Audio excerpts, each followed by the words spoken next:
One of the most memorable career moments, of course, for us, of course, is getting that first record deal, getting those first checks, and all of those different things were really, really exciting.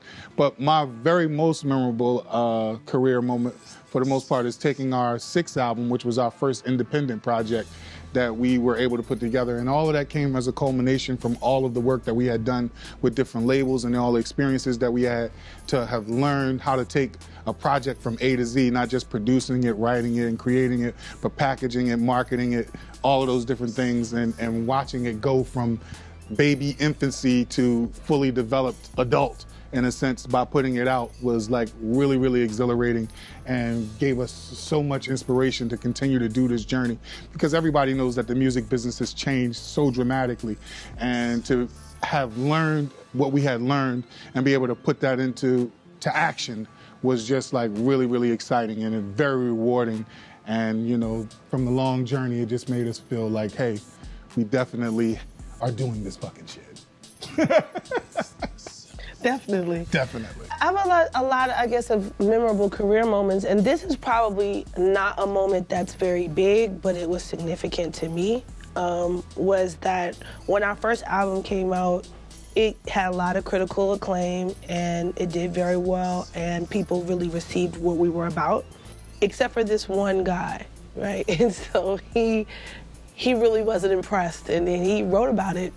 And we typically weren't really used to getting like a bad review. I mean, he didn't rip us to shreds or anything, but it was like, it was clear that it wasn't really his shit. You know, we were like, oh, okay.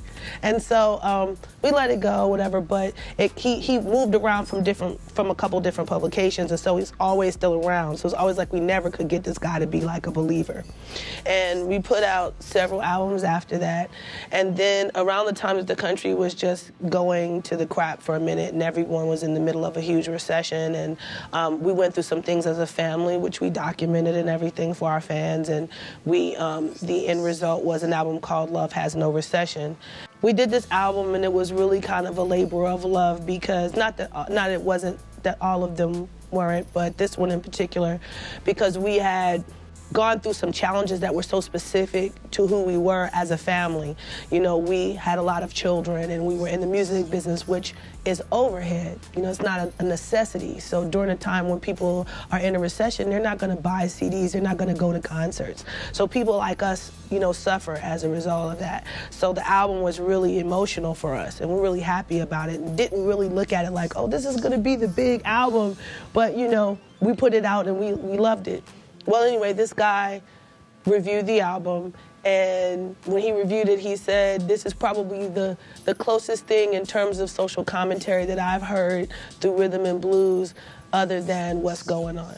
For me, that was really significant, to be 4 albums in or something at that point, and to at that point not really be massively relevant, you know, on a commercial level at that point, to put out a record that was being compared to a legendary and classic and iconic album was a really big deal for me. I felt like, you know, you don't put all your weight on a critic, but you like, okay, not only did I able to touch someone who wasn't really gonna give us that love before, but also he kind of went above and beyond with this. So that was pretty significant for me. To finally get what you, I guess, consider the validation from the hater that you felt like was hating on you one for so hater! long. You caught the vapors finally, and it's actually into something you did was exciting.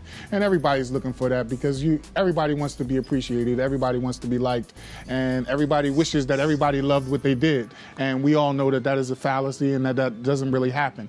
But when you do make believers out of people who have expressed openly that they weren't necessarily believers, it definitely means a whole lot. But that's like been the story of our whole career.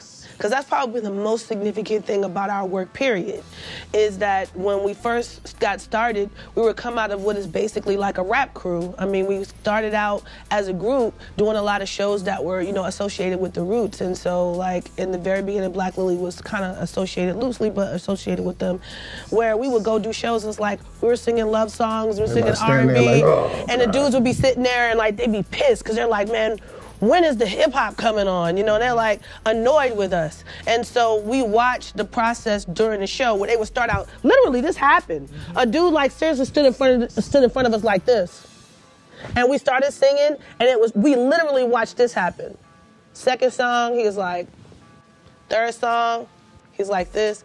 And like by the time we finished, he was just like he was like, he's jumping up he and was down into it. Because it's like, love is undeniable. And I think that has been, it's not that we've had one significant career moment that's crazy. It's the fact that we're still here that's amazing. The fact that love endures. The fact that certain messages just don't ever go out of style.